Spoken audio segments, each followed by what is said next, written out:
if you see an individual in Chestertown and or Kent County that is in duress, if it's cold out, first I would start with emergency services, 911, to get that individual the immediate care that they need. But if it's an individual that seems okay and but they're homeless but they still need help, I would help them contact social services to start the paperwork with social services to either get them to the services that they need, whether it's food, shelter, medical, or if many times they also need help with IDs and that type of information.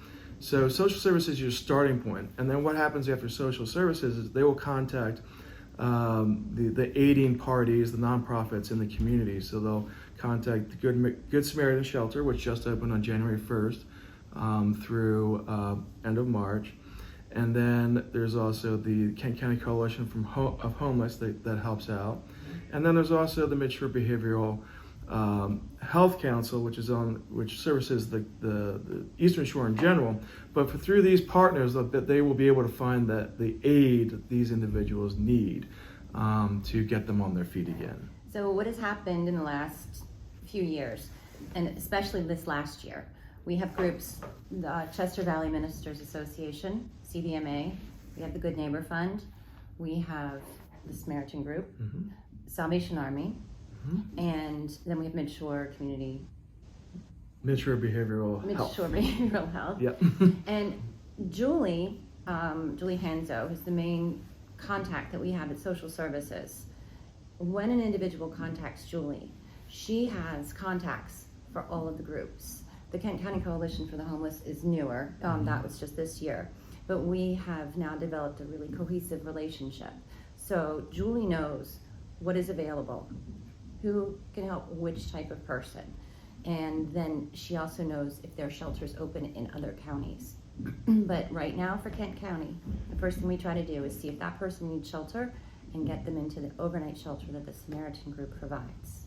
And through that, especially during the day when they have some extra time, then she can help them with going to the food pantry, learning how to navigate, if they need Medicaid, do we need to find a license, do we need to find a birth certificate, and then get them to the different groups that they need that can provide even more wraparound services. It is very positive, and we've been meeting on a monthly basis. We have what we call the Kent County Conference on the Homeless, and we try to have a meeting every month.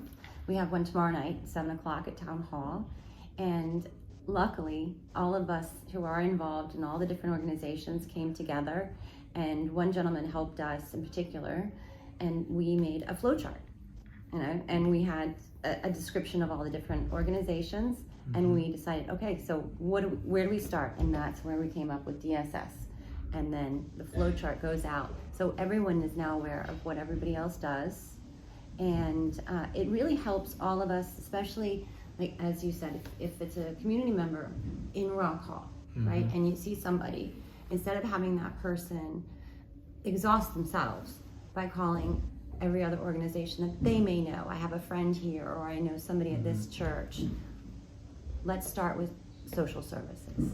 Start there, and then the wave will go out.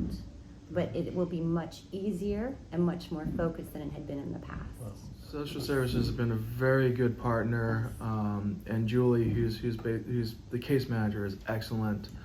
And it's just been a really good kind of relationship building with all the different groups that we're trying to service the same clientele in a kind of an overlapping manner, but now with the flow chart and the monthly meetings, everybody's really kind of speaking from the same page, and it provides better wraparound service for those that really need help. Right. And I think that one thing that we had suggested at one meeting was, let's try to volunteer for one another. So, once a month, I'll go to Samaritan and help them move. That's the least I can do, right? And then I'll go to the CVMA meetings. I've joined CVMA, so then we can share information there. I also suggest to people, whether they're in an organization or a private citizen, is to follow the different groups on social media, if they have social media, or to go to some of these groups and ask to get the newsletter. Mid-Shore Behavioral Health offers an incredible newsletter. Was it once a week, I think, or once every 2 weeks?